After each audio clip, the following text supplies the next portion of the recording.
On today's show, we're going to go over what an NFL Dynasty is, and not just that, how can we build one ourselves? After watching this video, you're going to be able to walk into any office in the NFL and be like, give me a job right now.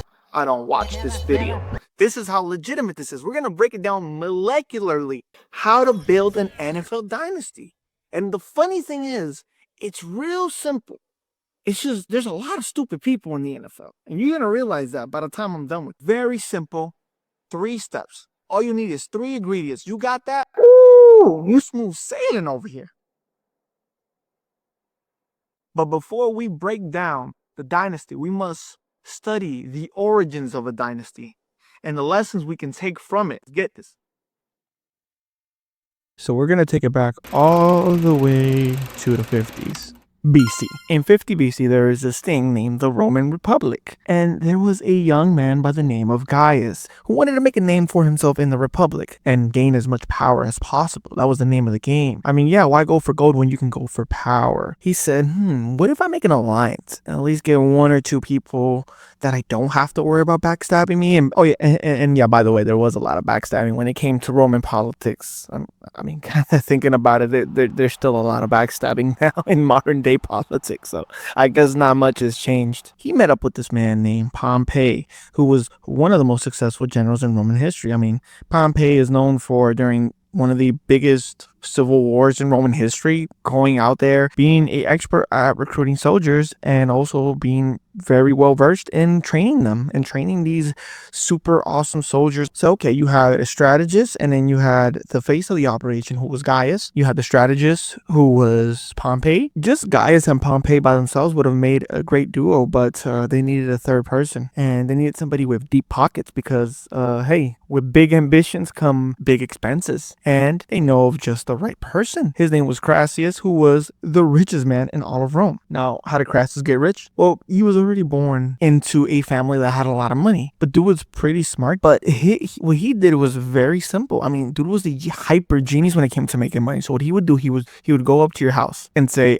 hey, let me buy your house for cheap. And the person would be like, no, I'm not going to let you do that. So then he would burn down their house. And then he's like, okay, I'm going to buy it for cheap now. And the guy's like, well, I have nothing left in my name, so sure. And then he's going to go to the neighbor and be like, hey, buy me your house for cheap. And the guy, seeing what the neighbor just went through, would be like, well, you know what? Here's this cheap house. And then he would get the house. And then he would flip it. I mean, it's super smart. I mean, I tried doing that. I went to my neighbor's house and said, hey, sell me your house for 100 grand. And he laughed and he said, no. And then I said, I'm going to burn it down if you don't sell it to me. And he called the cops and they arrested me. So I guess Crassus was just, a little bit smoother the way he did it. All right. So yeah, all these events happened around 59 BC. Now you might be asking yourself, K-Belly, what the hell does any of this information have to do with running an NFL dynasty? Stay with me now. We're going to get to that. Crassus, Pompey, and Gaius worked together. They were known as the first triumvirate. They worked together and were able to ascend within the Roman Republic. They became a full-on dynasty. And every NFL dynasty runs the same way. You have a Crassus, a guy with deep pockets who's very patient and resilient, aka a good owner. You have Pompey, one of the greatest strategists to ever live and can train his soldiers very well, aka Hall of Fame coach. And last but not least, the superstar, Gaius, who was the face of the operations, the motivator of the soldiers. Pompey trained them, Gaius motivated them. And that would be your Hall of Fame quarterback. And usually, typically, your quarterback will be the face of the franchise. They'll typically be the one to garner all the fame within the dynasty. Same thing for Gaius. I mean, most people have heard of Gaius in history. If you haven't yet, well, maybe because I haven't told you his full name. His full name being Gaius Julius Caesar. Now let's go over some of the NFL dynasties and see if this example of having a strong owner, strong coach, and strong quarterback will guarantee you a dynasty. Let's go over some of the dynasties in NFL history. We're gonna go ahead and skip a few years, probably like around 2,000 years around there, to the year 1967, which was a pretty great year. It was the year McDonald's introduced a Big Mac for 45 cents. I mean, dog, you imagine a 45 cents, dog? You could go go in and get yourself, with like $2, you can go in and get yourself a whole meal. Nowadays, I go to McDonald's, I spent $45. You got a Big Mac for 45 cents. I spent $45. At the time, looking at like the geopolitical stuff that was happening, you had the 6-year war where Israel was at war with a bunch of Muslim countries, including Palestine. Yeah, I'm sure that's the last time we'll see of that. And it was also the year the Beatles released Sgt. Pepper's Lonely Hearts Club, an album that went on to change the musical landscape. In the same year that the Beatles were changing the landscape of music, the NFL was also making a few crazy changes that would affect and change the way we see football. But before we get into that though, let's go a few years earlier to a place called Wisconsin, where the Green Bay Packers exist, and they were a bottom-feeding team. They had a really good quarterback named Bart Starr, so they had their Julius Caesar. They had a ownership group that in my opinion is like the best ownership group in the entire NFL, because they don't have one actual owner. They have what's called the Green Bay Packer Corporation, which has around 538,000 shareholders, most of them made up from people from Wisconsin. So basically the state owns the team. And the funny thing is like, I feel like when you have one owner or one person that owns the majority of a team, you end up with a lot of ego. You end up a lot of moves that are made just to satisfy egos, where when you have such a big entity, such a big collective, typically they tend to be very stable. And the Packers, I mean, before they hired their Pompey, yeah, they weren't doing so good, but after this era, they went on to be one of the most stable teams in the NFL's history. So they had their Julius Caesar, they had their Crassus. Who were they missing? They were missing their Pompey, they were missing their strategist, the leader of men, the coach that was gonna train up their players and get them to the glory land. So comes in Vince Lombardi. And man, if you don't know the type of person Vince Lombardi was, let me tell you a quick story. This is literally his first year as a Packer head coach. Basically, they were playing these I don't know if they were preseason games or practice games between each other, and the head of the board of directors, which this would I guess be the closest thing to an owner that they have, handed Lombardi a piece of paper. He told him, "This right here is a list of everything that needs to get fixed." Lombardi crumpled the paper, threw it on the ground. "I'll coach the bleeping team." Now, that's why I say I love Packers ownership. That's why when you have a great Crassus, they are patient. See, if this was Jerry Jones, oh, he would have fired Vince Lombardi. If this was David Tepper, oh, he would have fired Vince Lombardi. There's a lot of NFL owners that would have gone on and fired this man for disrespecting them that way. But because they are a whole collective entity, they didn't fire him. And guess what? That paid off big time. They let the man cook. And because they let him cook, they went on to win 3 NFL championships from 1960 to 1965. So the Packers were the hottest team in the NFL by far. They were doing great. They were doing amazing. But guess what? There is another league, the AFL. And the NFL being the older league and the AFL being kind of like the new kids on the block, there was some sort of bidding war. You would see players signing with the AFL and the NFL be like, "Oh, that's where you're getting paid? Hey, yo, fam, here's a few, $30 more a year." And they're like, "What?" $30 back then was a lot. I mean, 45 cents to get you a Big Mac, that's a lot. With $30 back then, you could buy a lot of Big Macs. With $30 today, you could probably buy like 2 Big Macs, honestly. But yeah, they're like, "Yo, we'll give you $30 more." And because he's like, "Hey, I'm contractually assigned to this team in the AFL, so I can't sign to any other AFL team, but I can go sign to an NFL team." And they would do that back and forth, boom, boom, boom, kind of sniping players from each other. And eventually both leagues agreed like, "Hey, if this continues, both of us are going to end up destroying each other." So they've decided to merge in 1966. And the next year, they decided to have the winner of the NFL play the winner of the AFL to determine the best team in America. What should we call this game? Now, the first iteration of the game was called the championship between AFL and NFL game. Not as catchy as Super Bowl. I'm just gonna guess in college games that are played at the end of the season are usually given some sort of bowl name, like the Fiesta Bowl or the Orange Bowl. So this is gonna be the NFL versus the AFL, like a super game, aka Super Bowl.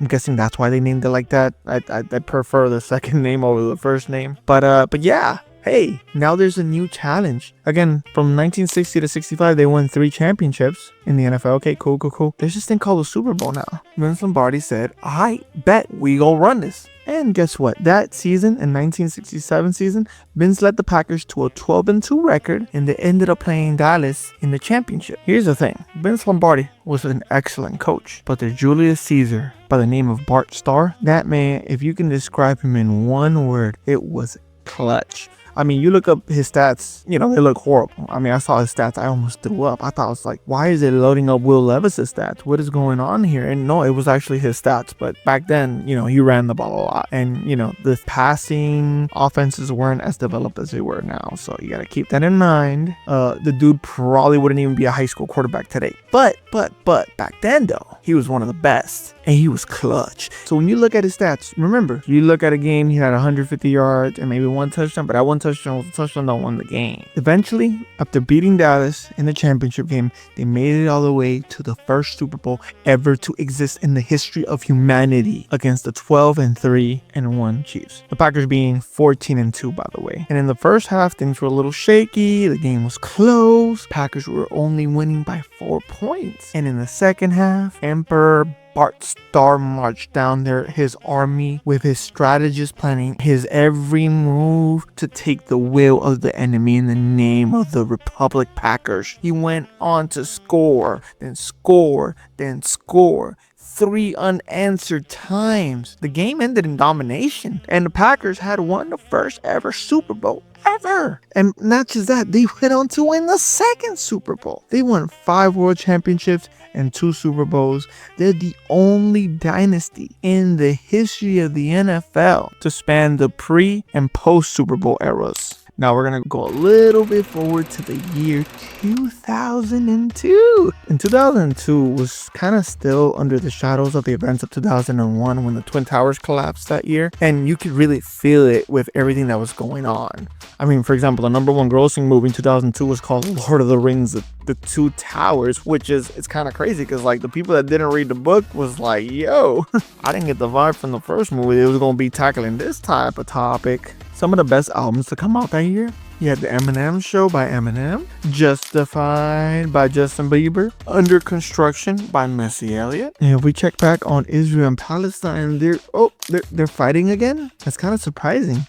I wouldn't expect that from both of them. They don't have a history of this occurring. But either way, this year was the start of another dynasty. It all started with their owner, Robert Kraft, who is their version of Crassus, when he bought the Patriots in 1994. The Pompey, which was Mr. Bill Belichick, one of the greatest coaches to ever live. In 1999, Bill Belichick was the assistant coach to Bill Parcells, who Bill Parcells is known as a Hall of Fame head coach. Bill Parcells was the coach of the Jets. At the end of the 1999 season, Parcells stepped down as a coach and Bill Belichick was elevated to become the head coach of the Jets. And 24 hours after that, he resigned from the position and announced that he was going to become the head coach of the Patriots. Look, I'm a Dolphins fan, so I love it when the Jets suffer. And I have a fact right here that if you're a Jets fan, you're going to want to sit down for this. You're going to want to put the kids to bed, tell the wife that you love her, because what I'm about to tell you, if you're a Jets fan, it's bad.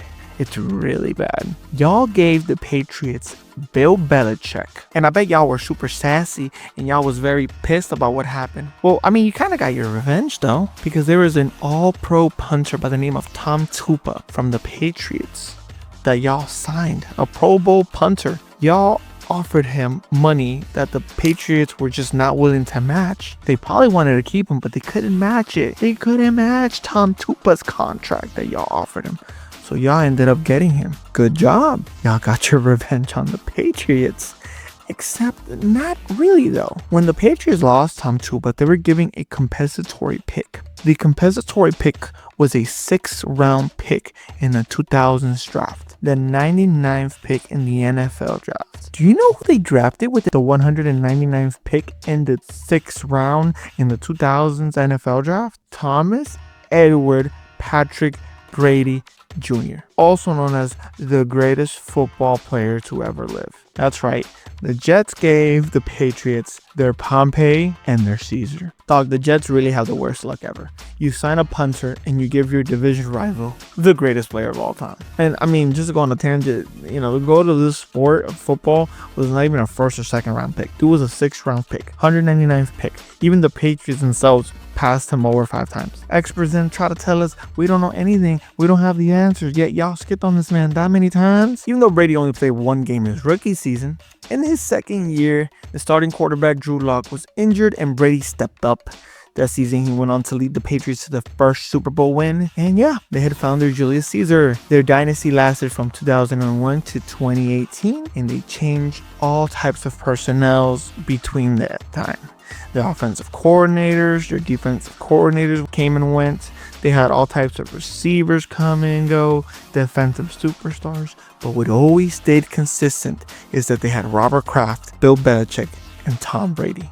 They went on to win 6 Super Bowls. Again, do you see that through line? As long as that stays intact, you have a chance. And they didn't just win 6 Super Bowls. They won a lot of these Super Bowls they went on to win without being the most talented team. There were plenty of times on those 6 Super Bowl wins where they faced teams that I would say had double the talent. But because they had that core of those 3 gentlemen, they persevered. Now let's get to the modern example.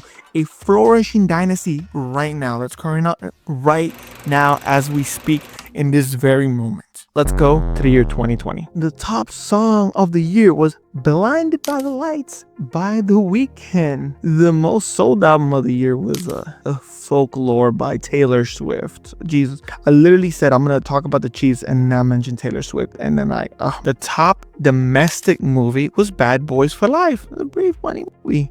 And in 2020, Israel was actually not at war with Palestine. I think they might have actually finally resolved their issues. But before we go to 2020, now this starts off with the Chiefs' crisis, which is Clark Hunt, who took over the ownership of the Chiefs in 2005 after his father, who was the previous owner, passed away that same year. Now, I know y'all hate the story of Nepo babies. I hate Nepo babies too. I'm broke just like y'all. So trust me. We hate Nepo babies, but this Nepo baby is doing an amazing job. So I think we can excuse it a little bit. Dude has the ultimate trait that I've been talking about every good owner and a good Crasius. He is patient.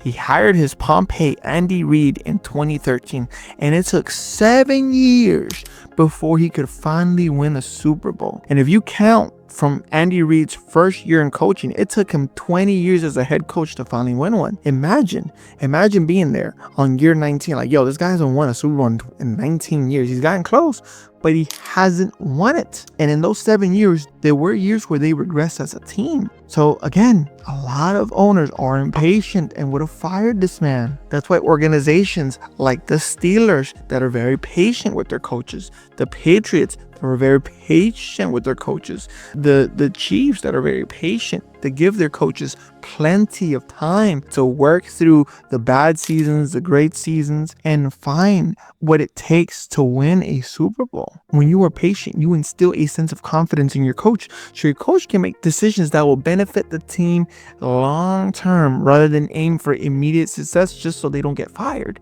This happens a lot where, hey, we'll trade a bunch of draft picks for a player to win right now so y'all don't get fired. I mean, look at what the Jets are doing right now.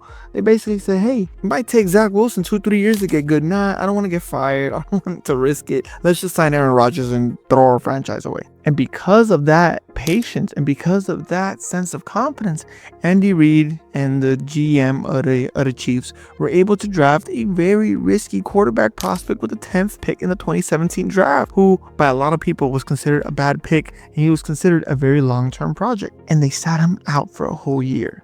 And honestly, the development of Patrick Mahomes is one of the greatest coaching jobs in NFL history. Obviously, Mahomes should get a lot of the credit for putting in the work, because at the end of the day, hey, if you don't put in the work, it don't matter who you have next to you helping you out. But having a gunslinging, very risky, raw quarterback learn from a very boring and vanilla Alex Smith was the best thing possible for him. And honestly, I can make an argument. When you watch the Chiefs play recently, especially after Tyreek left, they've been playing very safe. Like, Mahomes has kind of turned into sort of a version of Alex Smith, but with a very clutch gene. But honestly, when he needs to turn up the heat and go deep, he will. Like, don't get me wrong, the dude still has a potential to be a menace with his arm, but he uses it a lot more tactfully than he did in his first few years in the league. The dude has shown a lot of patience. I mean, trust me, dog. To see what the man has to deal with off the field, I can see where he gets his immense patience from. The Chiefs dynasty is still ongoing, and a lot of people had doubts when Tyreek left. Like, I don't think they're gonna be able to go and win another Super Bowl after that.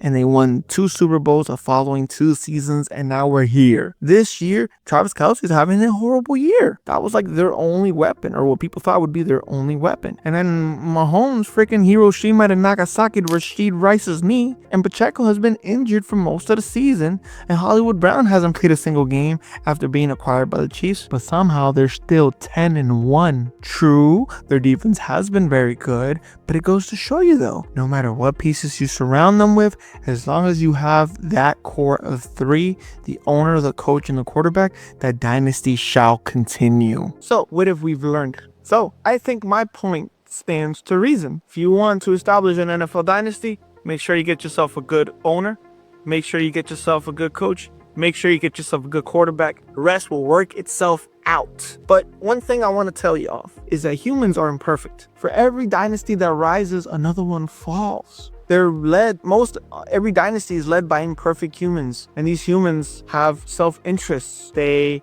have vices. They have things that get in the way of them running their dynasty as successfully as possible, and typically will make selfish decisions. Those selfish decisions can end up destroying a dynasty, and that's usually what ends up happening. It is a sad thing to think not everything good lasts, but I'm a glass half full type of dude. The way I like to look at it is, hey, maybe not all good things last, maybe not all dynasties last. But guess what? When a dynasty falls, it gives a chance for someone else to step in, someone else to come in and create a dynasty of their very own. The ashes of the fallen fertilize the ambition of the hungry. I really hope you enjoyed this video. I really hope you do. If you did, please leave a like and subscribe. We're going to be doing a lot of more of this history, sports type of stuff with NFL and NBA content. So if you like that, if you thought this video was interesting, you're going to learn a history lesson and a sports lesson at the same time. We're going to have some fun and some jokes along the way.